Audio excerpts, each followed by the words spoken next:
Top 4 des outils numériques ludiques pour booster la compréhension des élèves en éducation musicale. C'est parti!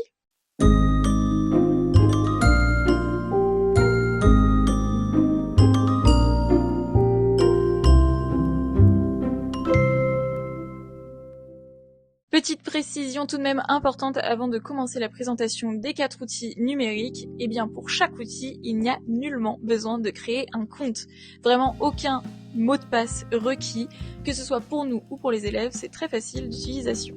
Je commence avec Blob Opera. Blob Opera, c'est une expérience interactive qui est surtout adaptée pour des élèves qui sont jeunes, donc je vise surtout le niveau de 6e.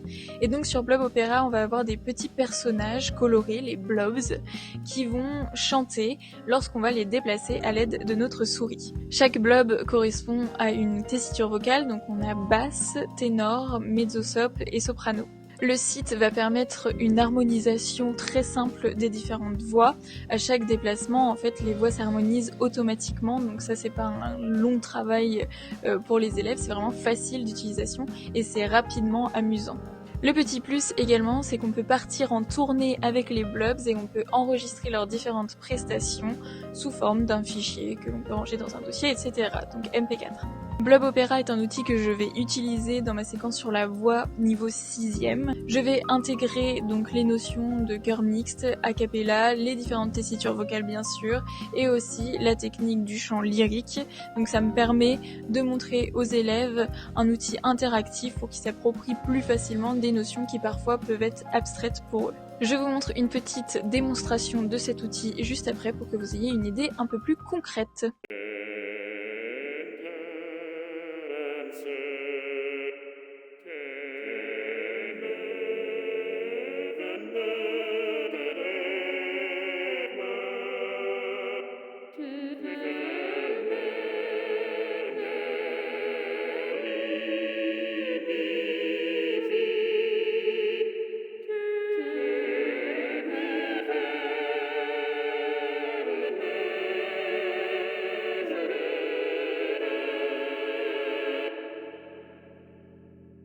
J'enchaîne avec Chrome Music Lab qui cette fois est une collection d'outils interactifs pour explorer la musique sous plusieurs angles. Sur Chrome Music Lab, on peut tester, créer, comprendre des concepts musicaux.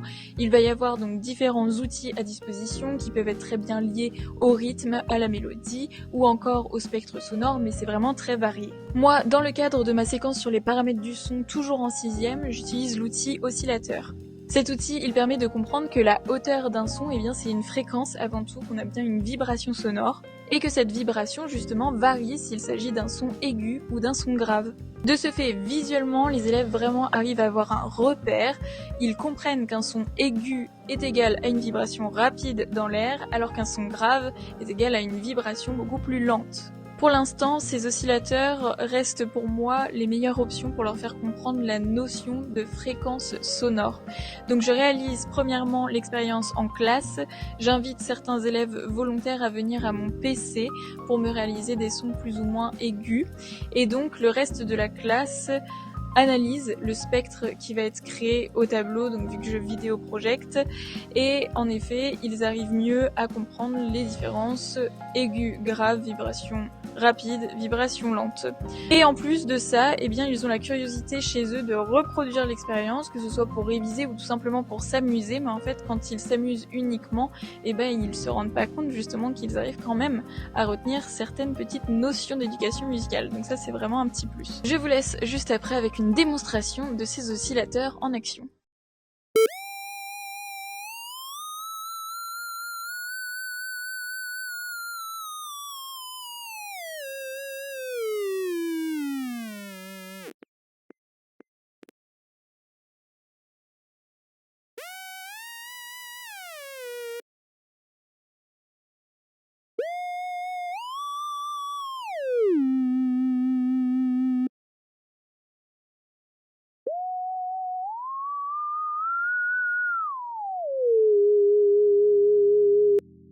J'enchaîne avec Incredibox qui est toujours une application interactive et cette fois on a différents personnages qu'on va pouvoir assembler pour créer différentes œuvres musicales selon justement nos assemblages. Chaque personnage va réaliser un motif sonore, ça peut être un motif mélodique, rythmique ou autre, des effets sonores variés.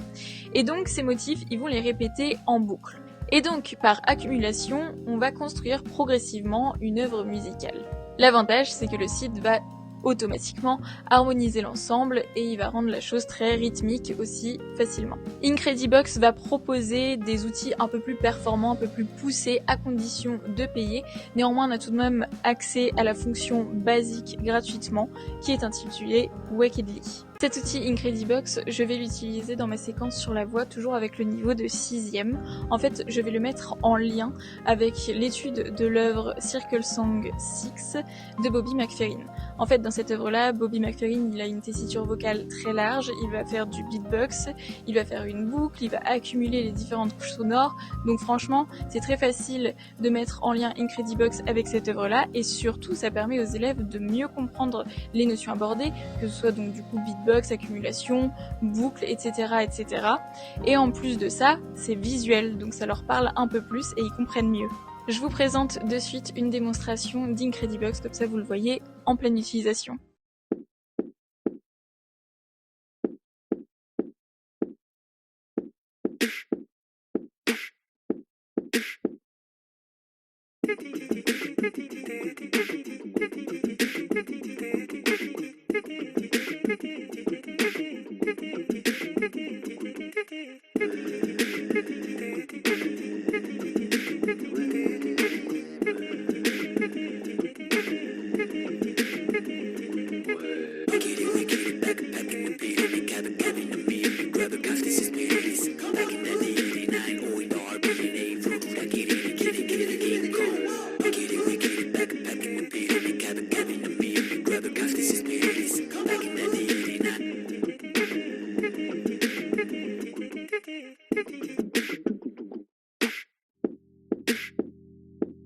J'enchaîne avec le dernier outil, Beatbox, qui est toujours un outil en ligne qui va permettre de réaliser des créations musicales un peu du style rétro. En fait, Beatbox, c'est un peu un logiciel de musique simplifié.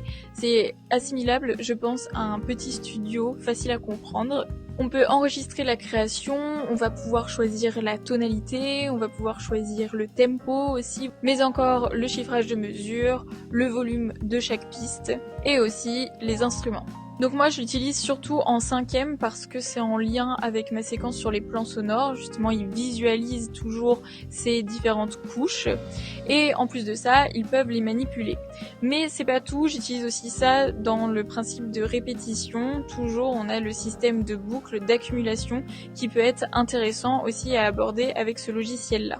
Mais même, je ne suis pas allée aussi loin, mais je pense que c'est un outil qui pourrait être utilisé dans un projet musical de création. Alors j'avoue que pour l'instant, j'ai jamais fait ça, j'ai jamais imaginé ça, donc je pourrais pas vous dire. Mais si jamais vous avez la curiosité, allez voir, je pense vraiment qu'il y a de nombreuses choses qui sont possibles avec Beatbox. J'enchaîne du coup, comme avec les 3 outils précédents, avec une petite démonstration de Beatbox.